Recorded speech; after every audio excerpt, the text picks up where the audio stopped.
Après le décès d'Élisabeth II, le roi Charles III est désormais à la tête du Commonwealth. Sa préservation fut d'ailleurs l'une des principales œuvres de la reine. Mais la préservation de ce puissant pilier de l'influence britannique dans le monde reste controversée à cause du passé esclavagiste du Royaume-Uni.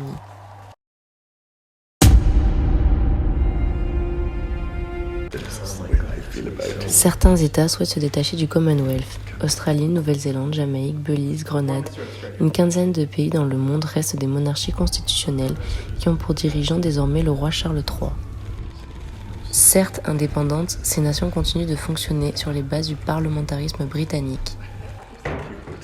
En novembre 2021, la Barbade se proclame république et s'émancipe de la monarchie, un mouvement suivi de près par la Jamaïque.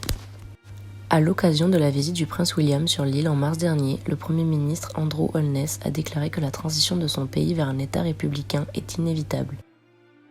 L'Australie pourrait également réfléchir à quitter le royaume du Commonwealth. Un sondage publié en 2020 indiquait déjà que 62% des Australiens seraient pour la République. Anthony Albanese, un fervent républicain, a d'ailleurs été élu Premier ministre au début de l'année. Il a suggéré qu'un autre référendum pourrait être organisé à l'avenir. À l'annonce de la mort de la monarque, il a considéré comme improbable qu'un monarque soit autant respecté ou admiré par les Australiens.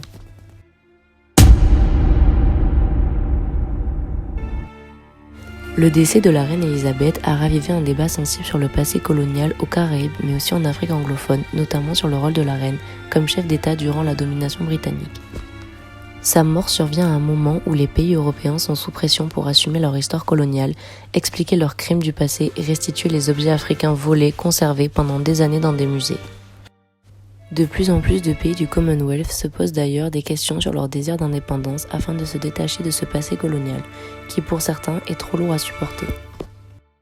De plus, au Kenya, le passé colonial britannique est marqué par des atrocités. La reine laisse un héritage mitigé de la répression brutale des Kenyans dans leur propre pays et des relations mutuellement bénéfiques, écrit le principal journal du Kenya, The Daily Nation, dans un éditorial le week-end après la mort d'Elisabeth II. Ce qui a suivi a été un chapitre sanglant de l'histoire du Kenya avec des atrocités commises contre un peuple dont le seul péché était de réclamer l'indépendance. The roots of our contemporary association run deep. Ce passé colonial risque d'être lourd à assumer pour le nouveau roi Charles III. Même s'il a essayé d'assumer les fautes des décennies passées restées cachées, un grand nombre de personnes attendent de voir s'il va réussir à maintenir l'ordre de la monarchie.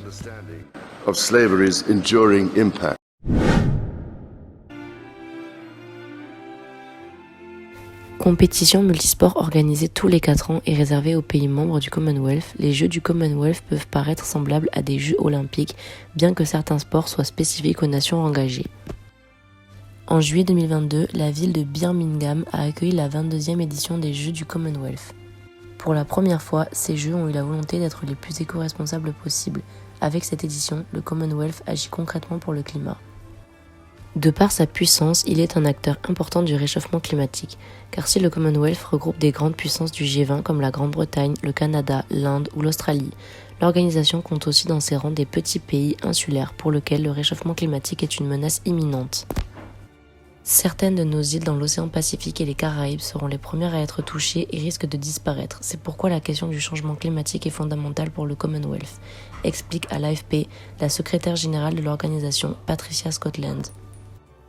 De plus, le Commonwealth, qui regroupe un quart des pays du globe et pèse pour près d'un tiers de la population mondiale, possède un rôle clé dans la signature des grands accords sur le climat.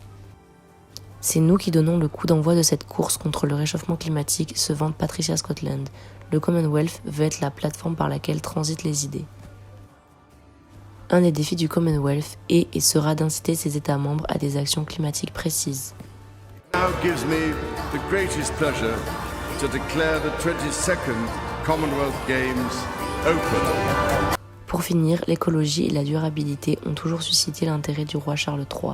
En effet, son association, la Prince Foundation, y est dédiée. Utilisera-t-il son nouveau statut afin de créer une puissance protectrice de l'environnement? Le contexte lui est en tout cas favorable. Mais plusieurs défis l'attendent d'ores et déjà. Le nouveau souverain devra réussir la phase de transition avec la lourde tâche de succéder à une reine aimée et respectée dans un climat économico-social tendu.